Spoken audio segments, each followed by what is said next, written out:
Condong Mimis. Tenane ana kedadian apa wong ayu? Kakang Brojo arep prakoso aku kok, Kang. Brojo arep prakoso kowe. Iya, Kang, turun Kang. Apa dheweke sing ngoyak? Isih, Kang. Buranti, madep.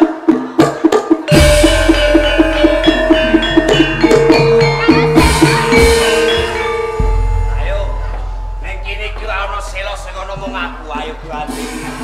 Buranti wong ayu-ayu ngadeno. Ayo Buranti. Gila aku. Sampe bokong. Ape jebul kowe iki mau selo. Selo, Brojo. dadi iki mau cekak cukupe ki wis ngerti kabeh tumindakku sing arep tak lakoni kelawan gua. Pancere kapura nyapa?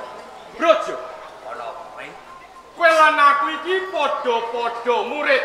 Ya, Ana ing pertapan Guwa Klothok. Kamangka wantering Bapa Mahayana marang sapa wae murid lan murid ora dikeparengake padha adum katresnan nanging yo gene tumindak lan pakartimu wis nyimpang marang piwulang kautaman mingkur marang pitutur kang luhur. dadi kowe ngruputke kelawan aku. Yo kene ora. Kowe bisa sesorah kelawan aku mene pitutur kelawan aku kaya ning wangsul kosok balene. Ya. Kowe kandha kaya mengkono kasunyatane. Dedemitan kowe iki duweni rasa tresna kelawan Buanti. Mula bukane nganti aku nrak paugrane Bapak Guru Payan. Ana ing Guwa Klothok ini mergo aku ora nrimak. Padha-padha putra wirid ana ing Guwa Klothok. Nek kenapa murid antarane Brojo lan Selo sing duweni seneng kelawan Buanti mung Selo. Kamangka aku ya wong lanang. Aku ya kepengin bisa andung kagesan kelawan Buanti lamun ngomongake kelawan Gusti. Brojo, Ana antarane kowe lan aku ora bedane kaya dening godhong suruh. ya Senadyan to diwolak-walik beda rupane. Yen nanging yen dinigit padha rasane. Nanging kaya piye sih? yen ana kedadian sing kaya ngene, tanpa guna aku ngajeni karo kowe. Mula kang saka kuwi padha-padha murid utawa wiridan ana ing pertapan Guwa Klothok. Sing mbok arep Saiki ditentokake antara Brojo Selo kang bakal dikelang dadi batas. kowe nantang lawan aku semono kok. Ning papan kene tak ilangake pas bukan sinoko kowe ora kudu pawan. Tentok nek aku apa kowe sing sadar bene kalian.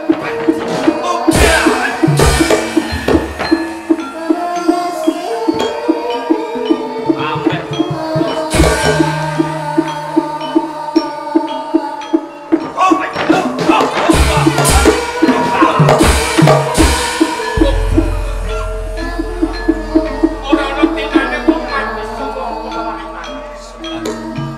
Padha-padha murid ana ing pertapan Guwa Klothok. Ayo, nganggo Haji Jaya Kawijaya. Aku kok kowe kang bakal jebabah depane. Ora susah kakek wis tentok ing papan kian.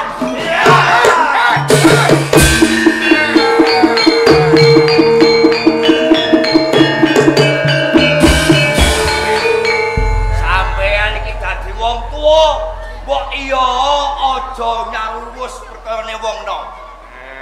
Apa? Wis kondang. Kondang piye? Juara kene do tukarane wis kondang. Nganti aku pasulayan kawan Selo mergo kabeh kuwi Selo sing jalari. Ana apa? Bobo. Sampeyan ampun pitados.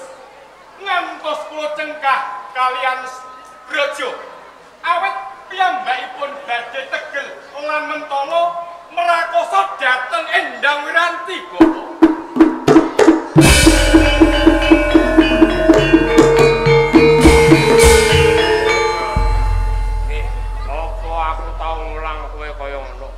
Boten. mulang ana ing Guwa Klothok iki sapa wae tak welek kaji Jaya Kawijayan. Nanging ora kena kanggo tumindak nang sirta paubraning kautaman. Lamun karo sedulure dhewe. Lah kok kowe tumindak delajikan ning Guwa Klothok? STOP. Sampeyan nek ngamuk ya ngamuk, nek mbok ya nganggo dasar. Nganti aku tumindak arep ngrawasa kelawan anake sampeyan. Mergo kabeh kuwi sing luput dudu aku, ning sing luput anake sampeyan. Lho, Lupute piye? lupute mergo sepisan dheweke iki ayu. Ping pindhone meneng-meneng Buranti kae katresnane selo. Ngono. Lho nggih. Dadi mergo Buranti seneng karo Sela kowe meri. Lho nggih to, Bapak. Dadi mulara. Amangka paugeran kang mapan ana ing Guwa Klothok. Sapa wae putra wirid ora diketarinake andung katresnan. Lho, Rejo. apa? Seneng wong seneng kuwi ora kena kapeksa. Kowe nek ngandhesanati lamun anak kowe seneng karo Sela. Umpama kowe duwe rasa meri nek ora duwe seneng karo kowe ora bakal kelakon urip bebrayang. Ning nuwun sewu, Bapak. Wong tresno iki jalaran saka mlibet ya saka kulino. Umpama saben dinane anake sampean gelem tak blibeti. Urung tan lunga, nuwuhno rasa tresno kelawan aku. Akeh mlibet terus kowe. Kok mlibet wong apik mlibet ae wis konangan karo Sela. Ayo bocah ora gelem arep mbok peksa, ora kena mlayu umpama ora ditulungi karo Sela kelakon anakku mbok klakosa. Lho, sing salah iki jane Kalau Sela. ora tata, Lho wong Buranti kabeh gelem. kowe iki kena tak kandhane ta ora? Nggih, nggih Bapak. Tak dodo nek aku luput. Kowe mengko kuwi lamun kowe wis ketemu marang jodohmu. Ora susah tok goleki mergo jodoh kuwi wis inodrat dene Gusti kang gelar jagat. Menungso ing jagat kuwi duwe jodoh dhewe-dhewe. Mergo jodoh mono menungso ora diwenangake ngerteni. Ngono. Dadi ora kena kowe meksa marang atine liyan. Kowe meksa marang atine liyan kuwi tegese kowe ngrampas marang kamardikan. Kualat kuwi dosa ae tak kandhani. Dosa nggih, Pak. Nggih. Kula ingkang sowan, Bapak.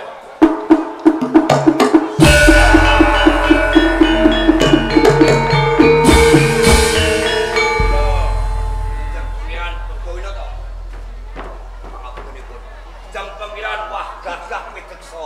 Ya wis ngono. Oh ngaten nggih. Iki pengenan. Kowe to. Janur gunung kadingaren. Ana apa kowe teko ana ing Guwa Klothok kang tanpa aweh kekabaran karo wong tuwa luwih dhisik ana apa? Kula badhe ndake janji. Janji apa? Ari kala Jidapa mantra minangkani kok jumeneng ratu ing katon tundung kula gagal wigar tanpa gawe sing kapiji ratu ing katon tundung kula anak kaponakan kula Pangeran Tejo Kusuma. Dadi lehmu mrene iki kang mung arep melehake karo wong tuwa perkara kuwi. Sakniki kula njaluk ego pratiklipun supaya kula dadi ratu ing katon tundung kula. Yen kowe nutuh karo wong tuwa mergo kowe ora usah aja meneng ratu gampang.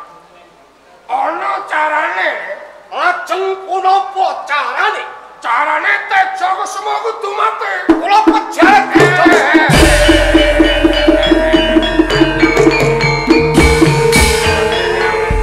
badhe mejahi anak kaburan kula Tejo Kusuma. Rusu srogal. Kulanmun kowe kang tumandang mateni karo Tejo Kusuma. Ya nek ora ana nayaka utawa kawula kang ngerti. Umpama ana kawula kang ngerti, umpama kowe iso mateni Tejo Kusuma ora iso dadi ratu.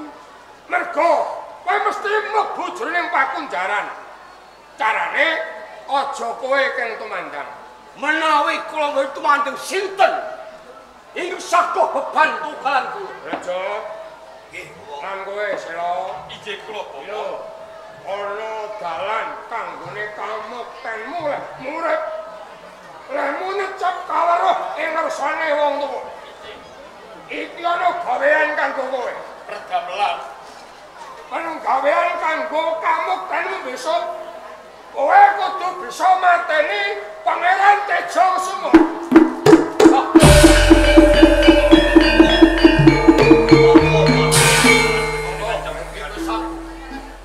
Sak semacam kita sakai. Lamun tok semateni Pangeran Tejo Sumo. Aku bakal kowe kakon putraku. Adan kaku saestu.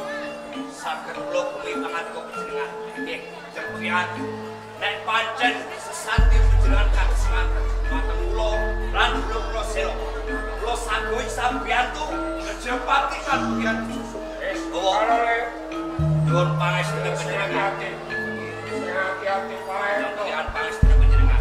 Aja lari wis tarani meminta marang Mas dalem Gusti Kang Raja kudu kalaksana. Nuwun pamit.